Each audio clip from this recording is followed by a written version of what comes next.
going live in front of the head in Walnut Creek, the all-seeing, omnipotent. When I start talking, there's always a piece of noise.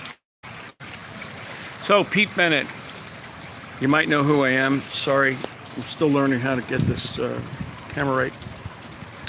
So, I'm a former AT&T programmer, actually from SBC down in San Ramon. I was contracted for $40,000 in 2001, between June and October of 2001. And I plugged into the network on 9/18, a week after 9/11, and the network crashed across the United States. Then there was this guy named Erik Salvateria, and this guy named Erik Salvateria, you know, you get all the crazy goofballs here, you know, that's okay. We're all young ones.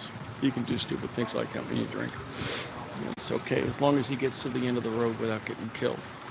So, Erik Salvateria walked in front of a train in Menlo Park in March of 2012. 2 weeks later, somebody I knew, John Newman, was killed and brutally murdered in Concord, not far from where Governor Brown stood about 5 years later and said, "Oh, we're going to bring the union guys in here and we're going to build ourselves a brand new building." Of course, he was standing on a piece of property that I already know that they got their fingers in. And they had to kill the homeless not far away from Brown was standing, because if you didn't kill the homeless, they'd be in the way when you needed to have the real estate changed. I'm sorry, I got a strong opinion about homeless being killed, very strong. I got a very strong opinion about the homeless situation in California, because I am homeless. And the Erik Salvateria story, I've actually had people that knew him and were hired to come talk to me. And the reason is I'm not the only person that knows a suicide victim. And the PayPal story is pretty close to home, because if you're a developer and you were around here when PayPal took off like a rocket, you know, you made a lot of money. I made some, I didn't make a lot, because I didn't quite understand what they were doing when they first offered those $25 referrals. That was big money, man. That thing grew like a rocket because of what they did. And I didn't, you know, I missed it. I was busy trying to develop databases for somebody else. But what I'm trying to say is that Elon Musk is melting down, and I'm going to post this to Rick Amato's account in a few minutes. Elon Musk is melting down. And Rick, I got to tell you something. The guy, he's had rockets fall out of the sky. He's had problems all around. He needs a rock-solid guy standing next to him, and he needs like a mattress bulldog.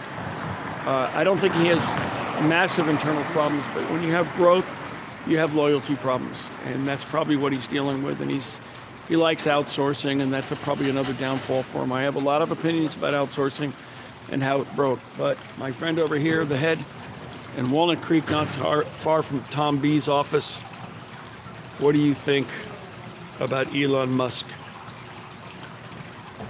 He's not talking. What do you think? Do you think I should tell him? Yeah, I do, he said. I meant to say. Sort of like that. Who's on first, what's on second, you know, but who's on third? Hey, so anyways, what I think Mr. Musk could do would be to back up, slow down, cut down all the numbers and reduce, you know, pull it back. You got the money to ride it out. But what you're really dealing with is a guy that's under a lot of stress. And yeah, the stock's going to crash, and the key executives, you know, well, listen, man, I need a job. I can't be a key executive, but I probably could be the sharp guy in the room, because I know who I am. He's got a zillion great ideas. He's just trying to push too many of those forward at the same time. This is petulant people, and it was sort of like what the Uber thing did. You know, you're 31 years old or 28 years old and you're unbeatable. Unfortunately, his previous successes are his current downfall. How's that? Anyways, I'm going to post this on Rick's account and make him listen. Hey, Rick, they killed my friends, my witnesses, and the plane that went down in Santa Ana. Another story connected to Gavin Newsom. I got some good material for you if you want to listen, but I want my platform. Thanks, Rick.